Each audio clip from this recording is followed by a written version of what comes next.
Mhm. Allahumma amiin alors fi ñu koy dooree moo di xam nga ni ci fan yi ñu weesu amal nañu woon ay nomination yu yees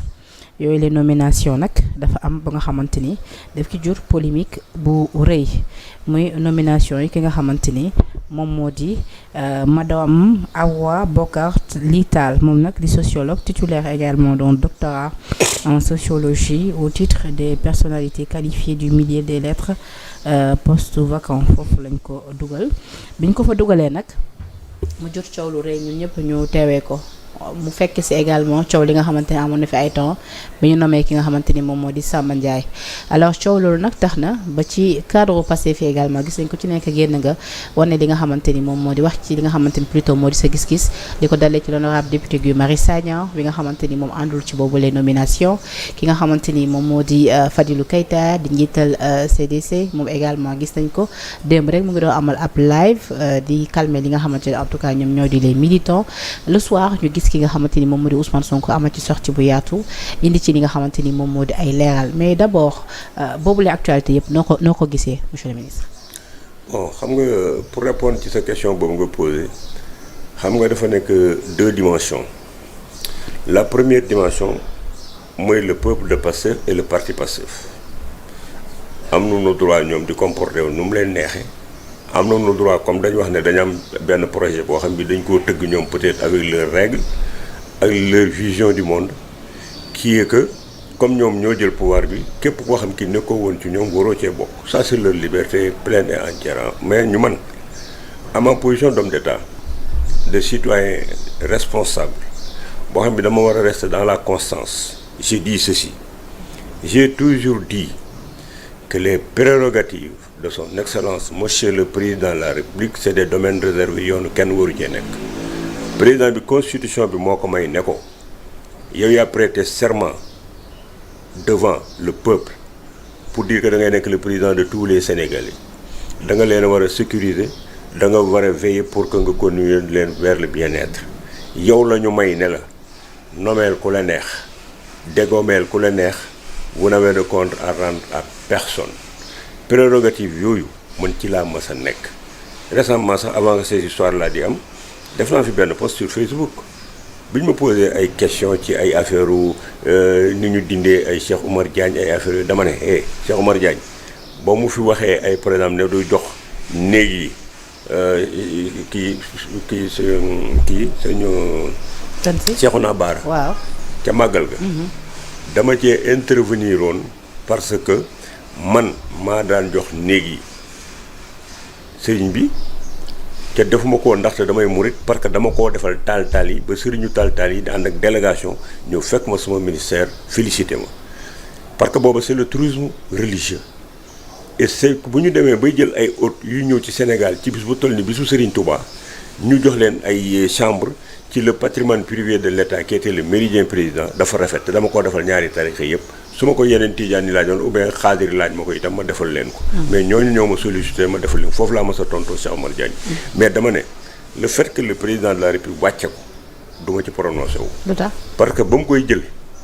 laaju ma sama xalaat moom la ñu may ne ko jëlal ku la neex nga nommé ko waaye en tant que citoyen am nga ci kooku moom bu ci sax sonn parce que du ma ci changer position parce que le président de la République buy nommer un premier ministre di nommer ay ministre di def ay prérogatives am waxuñu ko demal nga def ay consultation populaire la seule chose am na ñu jàpp ni dàq sax dafa yeex parce que tout le temps dafa doon jur ay da daan wax ay wax yoo xam day jur coow. il a interprété ce qui s'est passé et il a agi en tant que responsable c'est son droit le plus légitime et je le respecte je n'en tire pas. mais li mu wax ndax bu doon yore di nga ko wax. prérogative man je ne suis pas là pour dire est-ce que danaa waxoon li mu doon wax ak li mu dul wax il est question démettre nañ ko laaj nga ma nee naa la prérogative président bi la du ma ci sori du ma ci wax am na droit démettre am na droit nommer ceci étant li nga wax ci concernant la dame là oui kooku man mën naa cee wax parce que dama koy rattacher au même principe yi ma wax léegi mooy président de la République mooy nommer ku ko neex te le président il est le président de tous les Sénégalais newuñu ko dañ la fal pour que boo yéegee nga xool sa parti mbaa nga xool sa leneen et puis ñoom dañ war a dem ci seen logique bi nga xam ne bi moom moo poussé ñu wax président Diomaye nekk léegi na nga démissionné ci parti bi c'était pour may ko mu élevé wu nekk au-dessus de tout le monde nekk le président de tous les Sénégalais. Comment est-ce que prérogative bii nga doon wax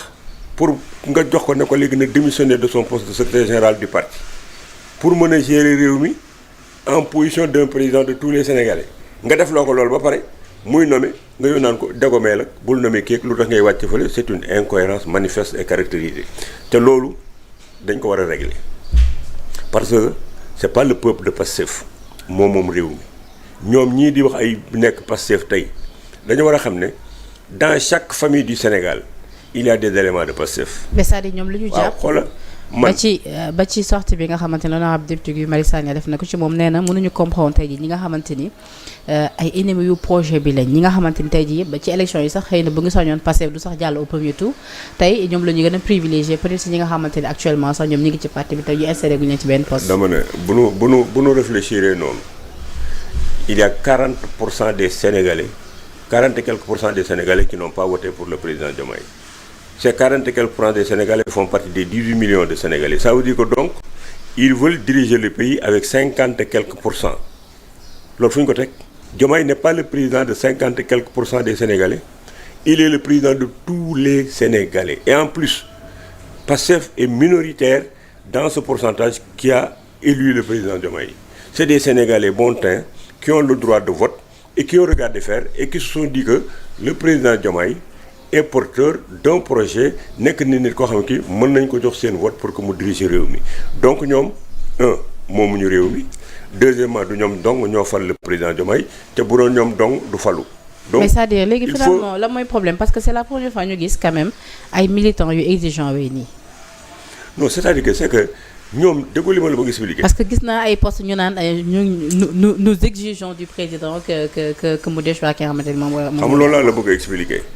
À chaque alternance, son peuple. Quand le président Abdoulaye Wade venait de prendre le pouvoir, avec les jeunes là qui avaient les crânes rasés, qui portaient les bretelles au stade. Mais booba bëgguñu woon kenn ko tudd paa bi soo nee président Abdoulaye Wade ñun la bàyyi ko mu liggéey tout était bon ba ñu dem di continuer ci seen position partisane yooyu non réfléchi yi ñu doon def ba mu dem ba gis na léegi ñu weddi paa bi xam nga li ma la wax. ci la wàcc le président Macky Sall quand il est arrivé man j'étais dans Benno Bokk Yaakaar j'ai vu le sectarisme des gens de l'APR il voulait rien comprendre su fekkoon ne Macky Sall buggul woon moom élargir ay nit kon kenn kuy dugg ci waa APR du am ñoom donc ñoo fi nekk di wax na ay Macky 2012 après ñun ñoo ko fal te ñoom mosuñu fal Macky Sall premier tour loon ko yóbbu su fekkoon ne ñeneen ñu ñëwuñu woon du jàll 2019 su fekkoon ne la majorité élargie amul woon nga xam les libéraux sont venus kon duñu gagner les élections de 2019 ce qui veut dire que il faut que les gens xam li ñuy wax moomuñu te ñoom nañ tëjoo woon waa APR gis nañ tëjoon bu Macky Sall ubbeekul woon ñoom noonu lañ doon demee ca dem boobu ñu doon dem ci li gën a yàqal président Macky Sall ci la bokk parce que mosuñoo nangu un corps étranger mosuñoo nangu une compétence ñëw parce que toujours ay position de pouvoir yi nii di xëccoo mooy le problème du Sénégal les jeunes de Pastef que vous voyez là boo gisee ni ñuy comporté woo toujours c'est des positions de pouvoir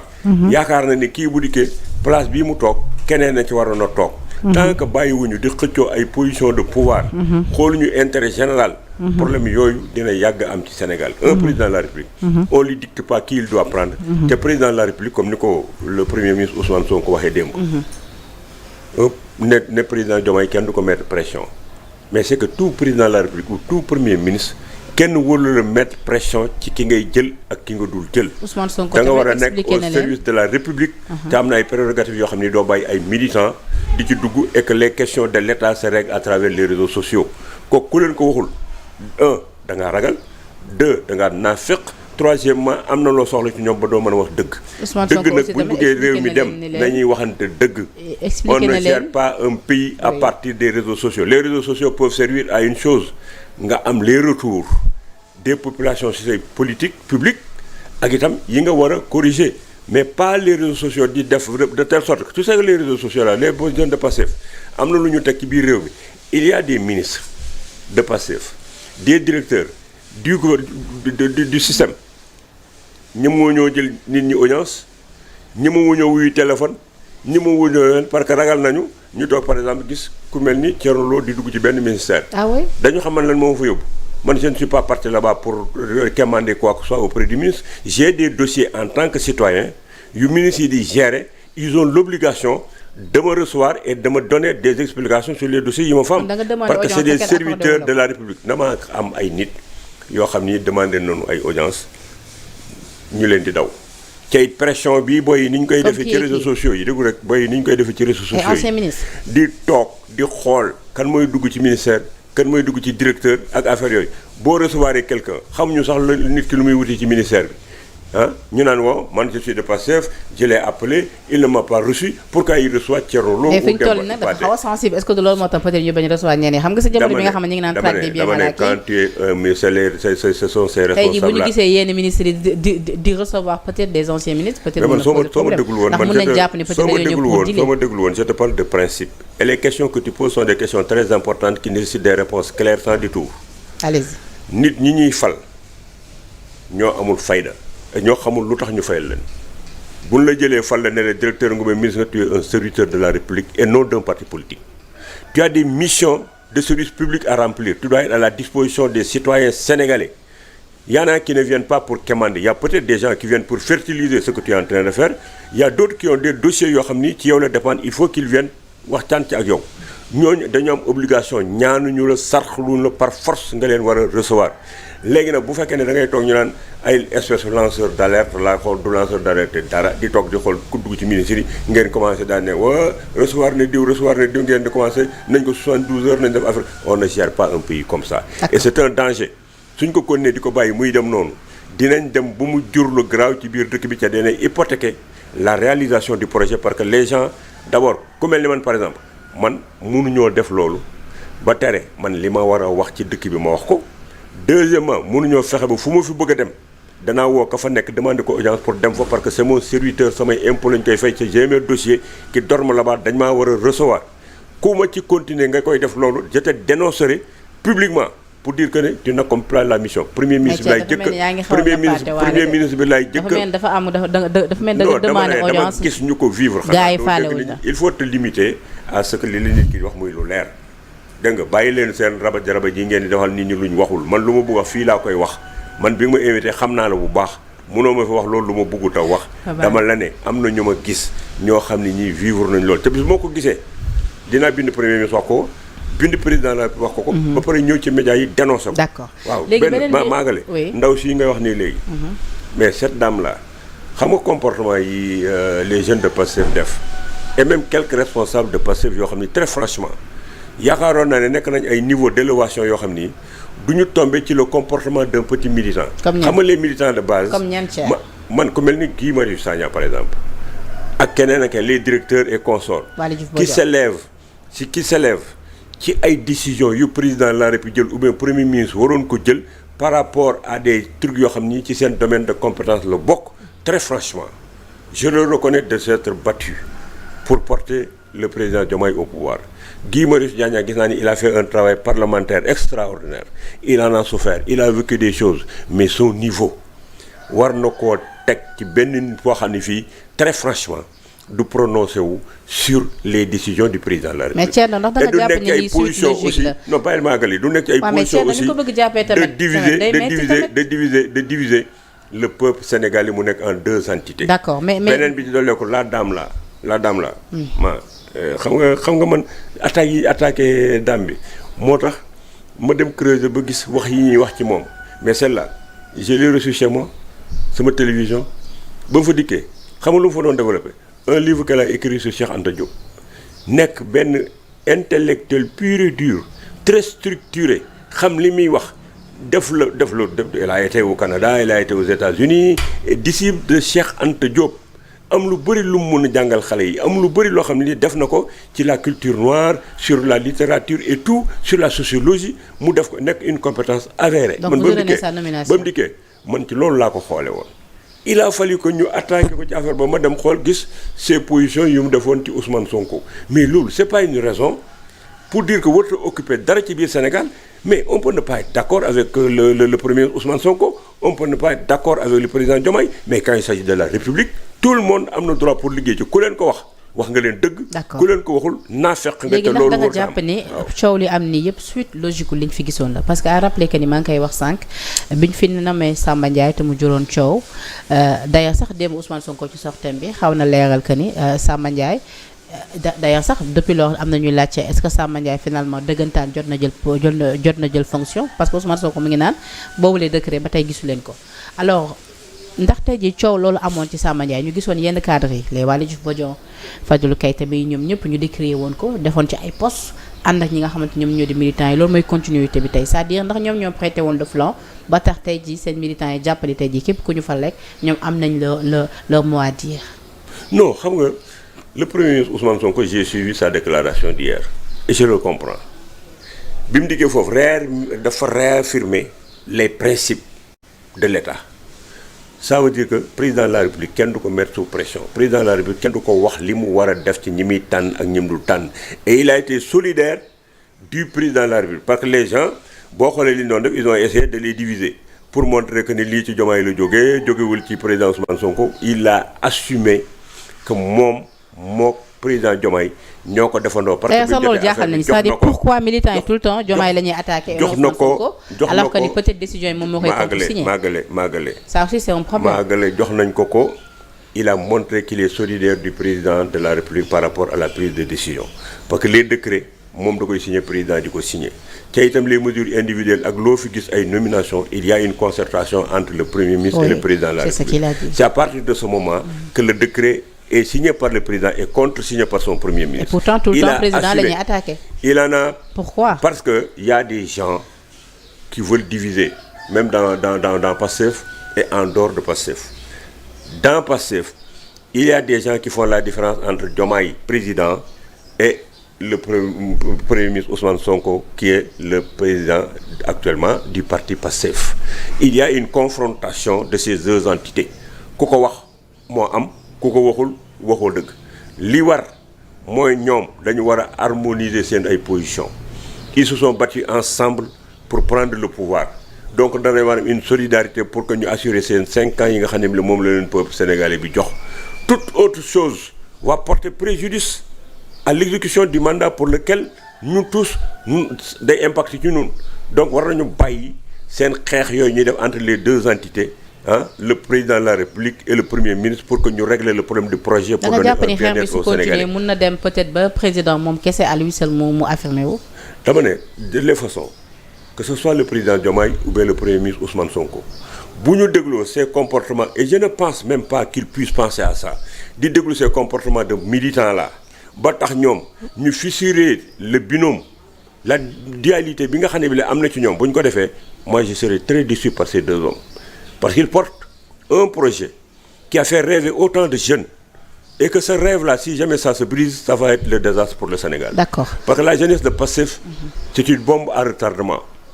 Donc il faudrait que nous le doigté, l'intelligence qu'il faut et la responsabilité qu'il faut pour que solidarité am ci seen diggante ñoom ñaar parce que président de la République et premier ministre, ce sont les deux poumons de l'autorité qui doit diriger ce pays. D'accord. Donc war nañoo am conscience seen biir ku ci nekk nag nga noppiloo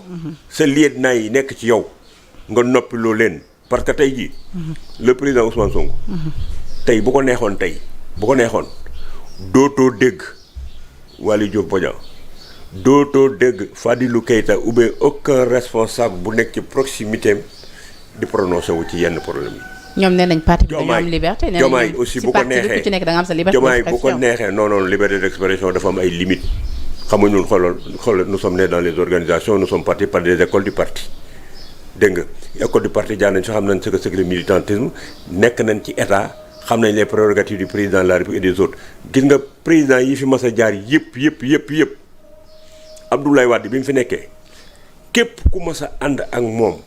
nga jékki-jékki dégg kenn ku jóge ci parti di un jeune attaqué la xamal ne boobu am na autorisation Abdoulaye Wade Macky Sall bi mu fi nekkee képp ku nekk ànd ak moom nga gis un jeune de l'APR jékki-jékki dugg ci sa caaya xamal ne Macky Sall moo ca d'accord tey jii le président Ousmane Sonko ak Diomaye képp ku nekk seen proximité nga wax benn affaire tey soo ko répété waatee suba ga c'est parce que ñoom ñoo bàyyi muy dem il faudrait que les responsables arrêtent de laisser des gens yu nekk seen biir entourage di am yenn comportement yi parce qu'il y a une discipline de parti il y a une discipline boo war a respecter quand tu es dans un gouvernement qui ne peut pas tout te permettre. su ma comprendre bu baax li ngay wax monsieur le ministre su fekkee ne Ousmane Sonko mooy cautionner les sorties de Waly Diouf Bodian Fadilou Keita entre autres.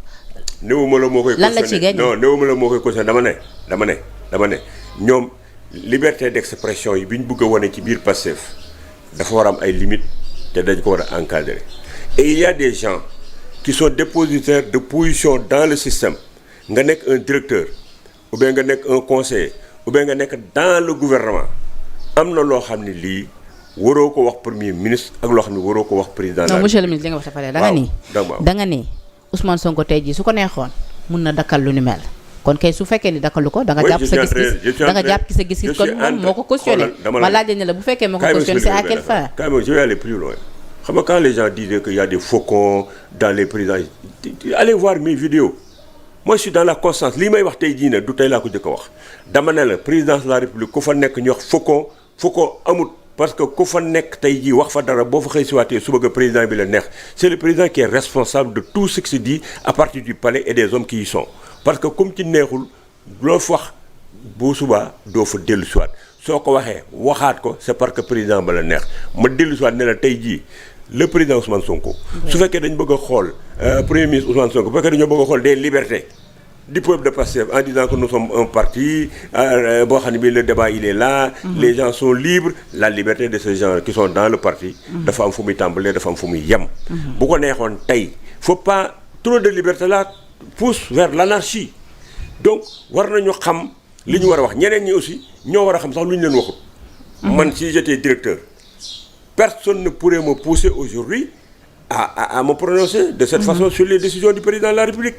du ma ko def parce que xam naa comment l'État fonctionne xam naa lan moo war a tegu suma kaw xam naa lu ma war a wax lu ma war a wax du ma ko wax ci premier ministre du ma ko wax ci président de la République. Maintenant cette liberté là qu'il y a au niveau du peuple de Pastef on peut comprendre sax pour les autres militants là yi nga xam ne bi la amuñu peut-être la formation qu'il faut et puis nekkuñu ci gestion du pouvoir bi dañuy ñëw ak seen ay ambition ak seen niveau d'information ñooñu on peut le comprendre. Mais que des responsables qui sont des directeurs qui savent comment l'État fonctionne qui doivent savoir où commence leur liberté où elle s'arrête et qu'est-ce qui s'impose à eux waruñoo toog di joxe yenn exemples yi au contraire ñoom dañoo waroon ñëw di calmer les jeunes de Pastef en tenant un discours de réconciliation un discours de respect de l'autorité lañ waroon a def léegi nag laisser trop de liberté comme ça pour dire que oui on est dans un peuple que tout le monde s'exprime mais j'ai dit au premier ministre Ousmane Sonko cette liberté dafa am fu mu war a yem waaw et que moom war na fexe ba ñi koy wër nii bu ñu continuer di def yenn sorties yi suñ ko deful boy yi duñ ko def ou bien danañ mën a ñëw pour calmer boy parce que j'ai eu mon jeune kii Fadilou Keita quand il a fait son discours de réconciliation son discours j'ai vu qu'il a été flingué par beaucoup de jeunes alors que je trouve que c'est une position qui est responsable qu'il faut saluer parce que mbir boo ca bokkee lu metti dellu wax dëgg parce que loolu muy wax mooy servir le premier ministre Ousmane Sonko mooy servir le président Diomaye parce que si jamais il continue à fonctionner comme ça à laisser certaines personnes def li ñuy def gis ce binôme là il va exploser et s'il explose c'est un malheur pour le Sénégal et ils rendront compte à l'histoire parce qu'ils n'ont pas le droit de décevoir ce rêve bi ñu révélé aux jeunes yi et ces histoires de ndonga daara de personnes parce que dans chaque famille il y a Pastef c'est comme une épidémie man mii di waxante yow tey xoola kaay ma expliqué la est-ce que tu sais que man am naa suma benn rakk ba mu bokkal ndey ak baay bu nekk États-Unis 50 000 francs la doon cotiser Pastef maam un autre qui est en Italie di liggéey ci benn institut day cotiser sama frère bi ma bokkal ndey ak baay ca nga xam ni bi bu ma commencé ñëw dama koy fekk mu yor ay xasaayit ak Alxuraan di jàng nii léegi ñoom dem nañ ba dugal nañ ko ci réseaux sociaux yi. D'accord. Il passe tout son temps à partager des trucs de Sonko. Mais